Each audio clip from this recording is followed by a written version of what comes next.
Shalom, shalom, les affranchis, shalom, peuple de Dieu. Je vous bénis au nom de notre Seigneur Jésus-Christ. Vraiment, c'est l'heure de l'édification. Seigneur Père éternel, béni soit Père Tout-Puissant, car tu es le maître des temps et des circonstances. Merci pour cette opportunité, pour cette grâce que tu m'as accordée, Seigneur, de parler de ta part. Que le Saint-Esprit travaille avec moi. Que ta parole dans ma bouche touche le cœur de ton peuple.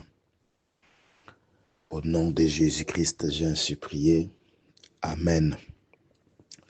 Nous avons comme thème angoisse ou pleurs.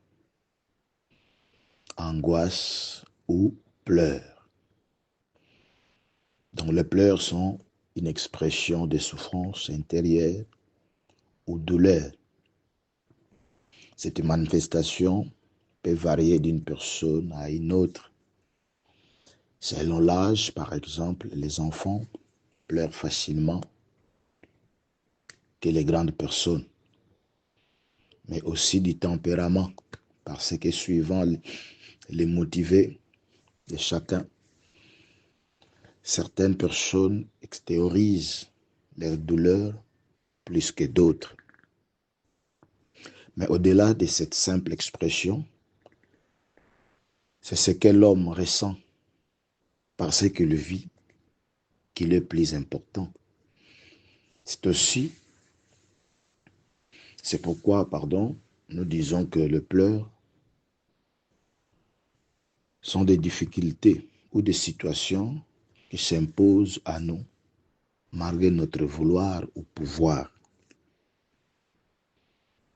Nous lisons dans Proverbe 14, verset 10, la Bible dit ceci: le cœur connaît ses chagrins et un étranger ne saurait partager sa joie.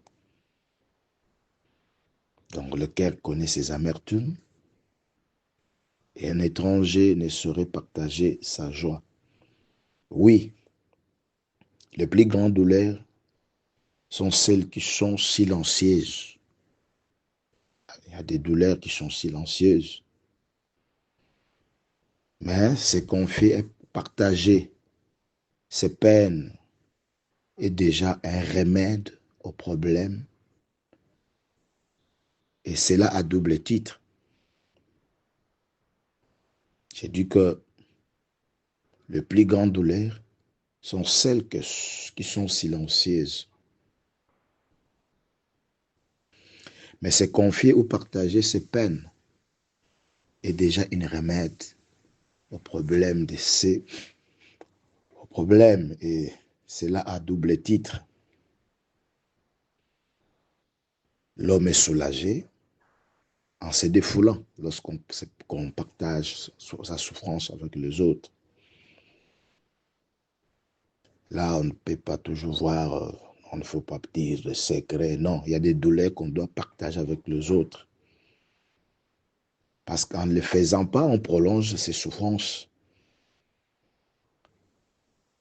Lorsqu'on ne se confie pas à l'autre, et pourtant il peut détenir la clé de notre problème. Le problème, c'est de voir à qui tu peux partager ton problème. Bien-aimé,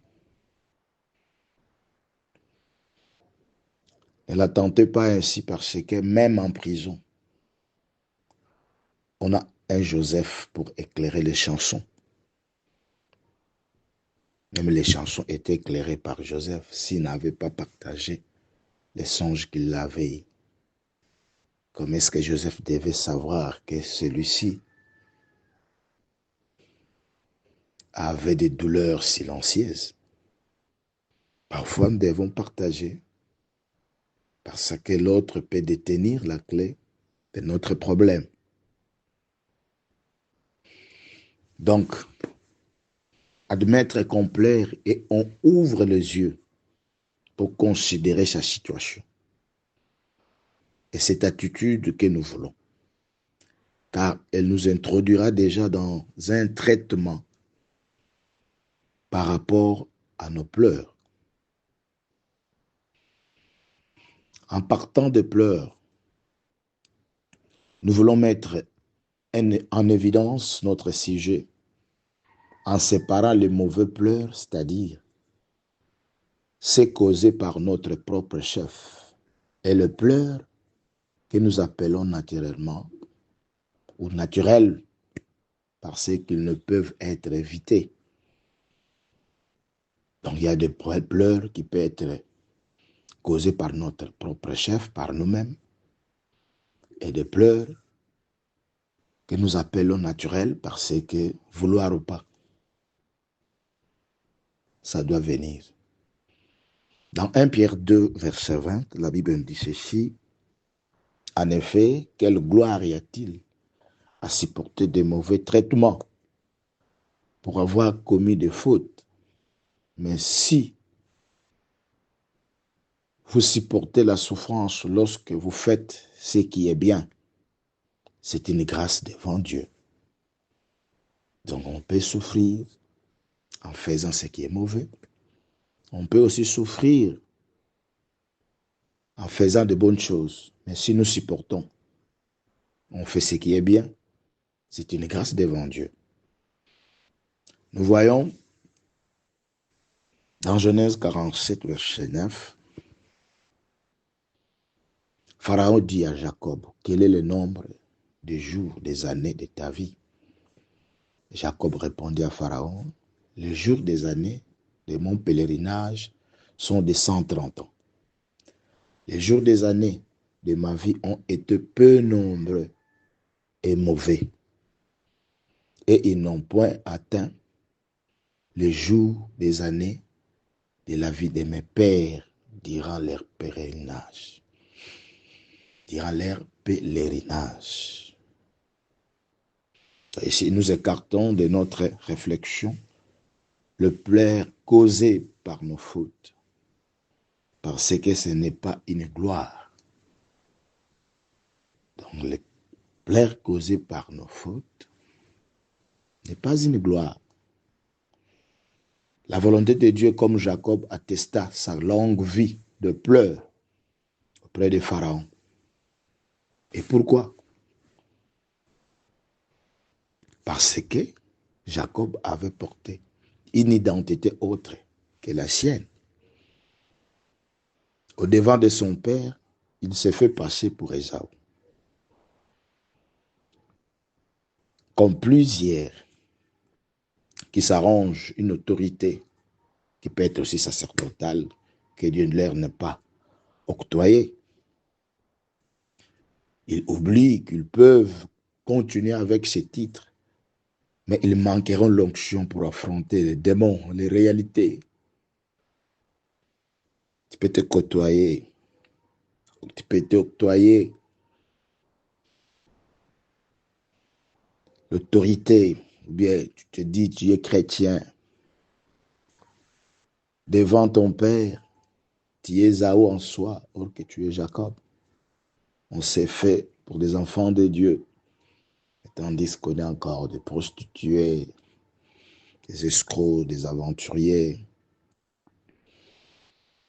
On est derrière le jupon, derrière les femmes d'autrui, les maris d'autrui. Tu as double position. Mais le problème, c'est quoi? Tu marques là l'onction pour affronter des réalités. Lorsque tu te fais Ésaü, tandis que tu es Jacob, tu manqueras l'onction pour affronter des réalités. Et ça, cela va t'amener de pleurs et des gémissements. C'est ça le vrai problème. Nous voyons Jacob qui est errant, loin de son lieu. Près de 20 ans, Jacob, avec la bénédiction de son père, a souffert chez Laban. Il est béni par son père, mais il souffre. Il a beaucoup souffert, près de 20 ans, en étant béni, mais il a beaucoup souffert, près de 20 ans, auprès de Laban. Pourquoi? Parce que Son territoire de promesse était resté loin. Loin. Regarde bien ta vie, mon frère, ma soeur. Peut-être tu es loin de Dieu. Si tu es loin de Dieu, tu es près du diable. Jacob était loin. Pourquoi? Parce que son territoire de promesse était resté. Le territoire de promesse, c'est le territoire de Dieu, de faire la volonté de Dieu.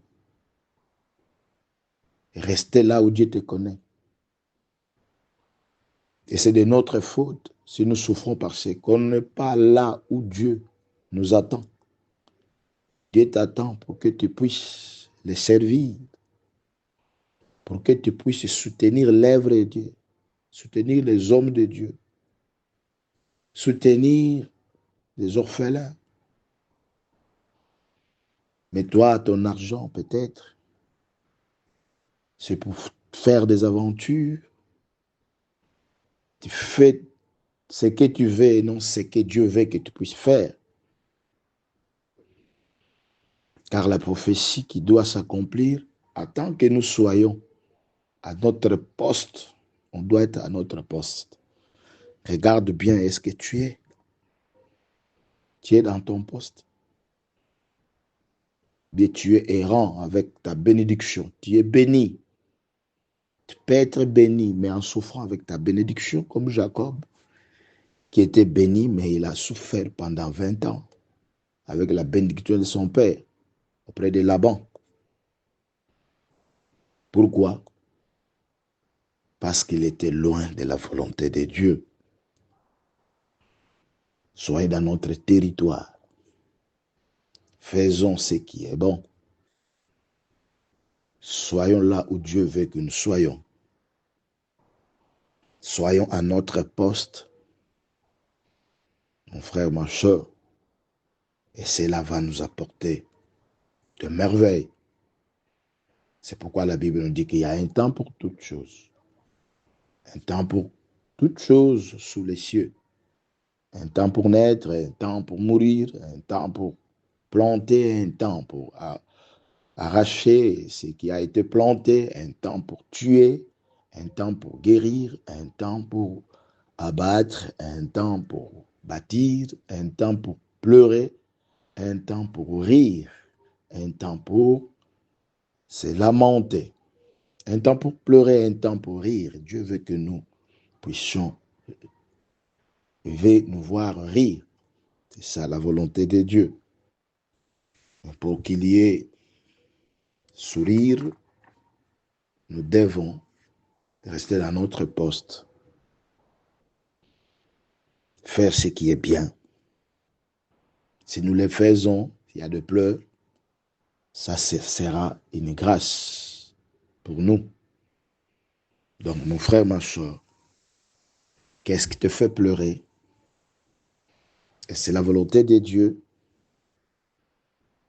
ou bien par nos propres chefs? Regarde bien. Les mauvais pleurs, car il y a de mauvais pleurs qui est causé par nous-mêmes. Et les pleurs que nous appelons naturellement, parce qu'ils ne peuvent être évités. Mais je sais que la grâce de Dieu là, Dieu va t'essuyer les larmes après avoir écouté cette parole. Dieu est miséricordieux. Retourne dans ton poste. Faisons ce qui est bon. L'Éternel continuera de marcher avec nous. Il va changer nos pleurs en rire. Soyez bénis au nom de notre Seigneur Jésus-Christ. Amen.